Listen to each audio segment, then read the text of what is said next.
हमारे मंच पर आप सभी का स्वागत है। दोस्तों, हरियाणा के अंदर विधानसभा चुनाव जो है वो बिल्कुल एक महीने के अंदर अंदर जो है होने वाले हैं। आचार संहिता लग चुकी है।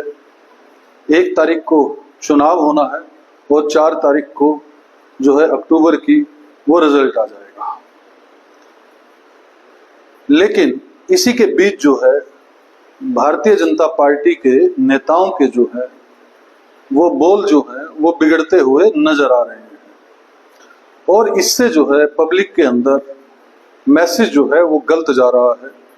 अभी भाजपा के मंत्री जेपी दलाल जो हैं उन्होंने एक प्रोग्राम के अंदर कहा कि अगर कांग्रेस सरकार बना भी लेती है तो उसको ऊपर वाले नेता जो है वो 6 महीने में ही निपटा देंगे, मतलब सरकार को गिरा देंगे। जिस तरह से हिमाचल प्रदेश के अंदर कांग्रेस की सरकार को गिराने की भरपूर कोशिश की गई, ऐसा ही जेपी दलाल कह रहे हैं कि हरियाणा के अंदर अगर गलती से जो है वो कांग्रेस अपनी सरकार बना लेती है तो ऑपरेशन लोटस चलाकर 6 महीने के अंदर अंदर सरकार को निपटा दिया जाएगा। ये बहुत बड़ा बयान है और एक ऐसे नेता का जो प्रदेश का प्रतिनिधित्व कर चुका हो, जो प्रदेश में मंत्री रह चुका हो, ऐसे अगर बयान देगा तो इससे बीजेपी की जो है वो समस्या बढ़ती हुई चली जाएगी। वहीं पर अगर हम बात करें तो हिसार की, हिसार से जो नवीन जिंदल की माताश्री है, सावित्री जिंदल है, और जो देवीलाल के बेटे हैं रणजीत चौटाला जो है, उनके बीच भी कहीं ना कहीं ठनाठनी चल रही है और वो भी पिछले काफी दिनों से जो है वो बयानबाजी कर रहे हैं। और उन्होंने अभी हिसार के अंदर एक मीटिंग बुलाई थी और मीटिंग के अंदर अपने जो है सपोर्टर्स को बुलाकर उन्होंने साफ तौर पर ऐलान कर दिया कि मैं जो है इसी विधानसभा से जो है वो चुनाव लड़ूंगा, बीजेपी अपना देख ले। क्योंकि उनकी विधानसभा से जो है गोपाल कांडा ने अपना जो है वो कैंडिडेट घोषित कर दिया है। इस बात से रणजीत चौटाला जो है वो पूरी तरह से नाराज है। लेकिन नायब सिंह सैनी जो है वो गोपाल कांडा की पार्टी के साथ जो है गठबंधन के तहत जो है चुनाव लड़ने की घोषणा पहले से ही कर चुके हैं। तो रणजीत चौटाला भी जो है वो कहीं ना कहीं भारतीय जनता पार्टी की जो है मुश्किलें बढ़ाते हुए नजर आ रहे हैं। नायब सिंह सैनी जो है लोकसभा चुनाव से लेके अब तक खासा ध्यान जो है हिसार सिरसा के आसपास के एरिया के अंदर दे रहे हैं। बार बार वो रैलियां कर रहे हैं, बार बार प्रोग्राम कर रहे हैं, लेकिन उसका मीडिया मेट करते हुए जो है बिजली मंत्री रणजीत चौटाला जो है वो साफ तौर पर दिख रहे हैं।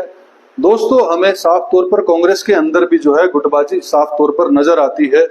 कहीं ना कहीं अपने वर्चस्व की लड़ाई लड़ते हुए, चाहे वो भूपेंद्र सिंह हुड्डा हो, कुमारी शैलजा हो, रणदीप सुरजेवाला हो, कैप्टन अजय यादव हो, जिनकी भी बात करें हम, वो लगातार जो है अपने वर्चस्व की लड़ाई लड़ते हुए नजर आते हैं। और वहीं पर जो है बीजेपी के अंदर भी जो है वर्चस्व की लड़ाई जो है वो साफ तौर पर देखने को मिलती है। चाहे वो अनिल विज भी हो, चाहे वो मनोहर लाल खट्टर हो, चाहे वो कैप्टन अभिमन्यु हो, चाहे वो ओपी धनखड़ हो, चाहे रामविलास शर्मा हो, अनेकों नेता ऐसे हैं जो मुख्यमंत्री बनने का ख्वाब जो है हरियाणा के अंदर भारतीय जनता पार्टी की सरकार के अंदर देख रहे थे और कहीं ना कहीं अंदर खाते जो है बीजेपी का जो है वो सफाया करने का ही काम करते हैं। और अनिल विज भी जिस तरह से खुलकर जो है वो नायब सैनी का विरोध करते हुए नजर आए जब उनको मुख्यमंत्री बनाया गया, और उन्होंने एक दूरी बना ली लोकसभा चुनाव के अंदर, कहीं पर भी वो स्टार प्रचारक के तौर पर जो है वो कहीं नहीं दिखे और उन्होंने बार बार जो है वो वार किया है भारतीय जनता पार्टी पर, जबकि वो कहते हुए नजर आते हैं कि मैं जो है भारतीय जनता पार्टी का सिपाही हूं, लेकिन मैं इस बात से नाराज हूं। अभी जो है कुछ पुलिस अधिकारियों ने अनिल विज को अपनी प्रमोशन पर लड्डू खिलाए थे, तो उसके तुरंत बाद जो है उनका अधिकारियों का जो है वो मेवात में ट्रांसफर कर दिया गया था। तो ये भाजपा के जो नेता हैं, चाहे अनिल विज भी हैं, कहीं ना कहीं पार्टी के खिलाफ ही जो है वो बयानबाजी करते रहते हैं। ये तो शुरू से देखा है हमने। लेकिन अभी रणजीत चौटाला और फिर अब जेपी दलाल जो है वो भाजपा की जो है वो मुश्किलें बढ़ा सकते हैं, और उनकी तीसरी बार की जो सरकार बनाने का सपना है, तीसरी बार भाजपा सरकार बनाने का जो सपना है, उसमें कहीं ना कहीं ये लोग अड़चन डालते हुए नजर आ रहे हैं। जहां मुख्यमंत्री नायब सिंह सैनी जो है, जो वो लगातार जो है वो मेहनत कर रहे हैं, दिन रात जो है वो जनता के बीच जा रहे हैं। जिस तरह से उन्होंने अभी रक्षाबंधन जो है लोगों के बीच रहकर मनाया, चाय भी बनाकर पिलाई। तो और करनाल के अंदर भी जब वो आते हैं तो वो आम लोगों के साथ मिलते हैं, कहीं पर चाय पीते हैं, मतलब घुल मिलते हैं आम आदमी के साथ में।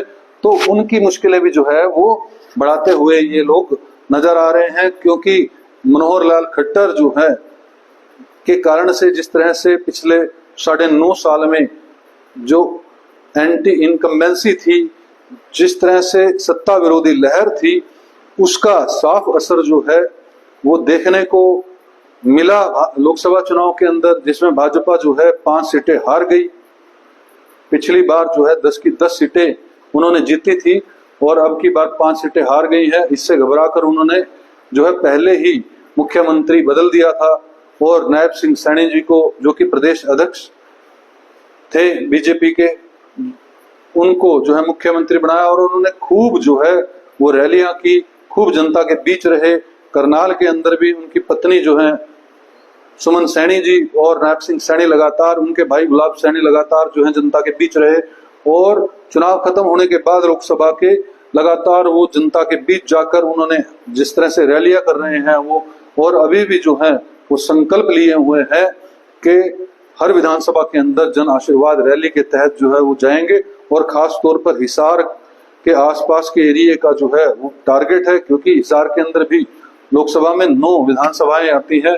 सिरसा के अंदर भी जो है भाजपा की हार हुई, तो हिसार सिरसा जो है पूरा फोकस पर है। 18 सीटें हैं वहां पर, ज्यादा से ज्यादा सीटें जो है भाजपा जीतना चाहेगी, क्योंकि 2019 का अगर कंपैरिजन करेंगे हम तो 2019 के अंदर मोदी की लहर होते हुए जहां 303 सीटें लोकसभा के अंदर नरेंद्र मोदी को मिली थी, वहीं भाजपा को 2019 के अंदर मात्र 40 सीटें मिली थी, समर्थन भी हासिल नहीं कर पाई थी।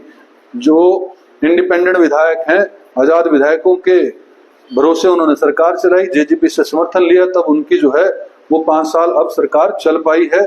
लेकिन 2019 के कंपैरिजन में अगर हम देखेंगे तो सरकार के खिलाफ जो है वो लोगों का गुस्सा साफ तौर पर दिखता है। सत्ता विरोधी कहीं ना कहीं लहर चल रही है, उसके अंदर वर्चस्व को अपने स्थापित करना तीसरी बार भाजपा के लिए एक चुनौती है। लेकिन दूसरी चुनौती जो है वो भाजपा के नेता ही भाजपा को देते हुए साफ तौर पर नजर आ रहे हैं।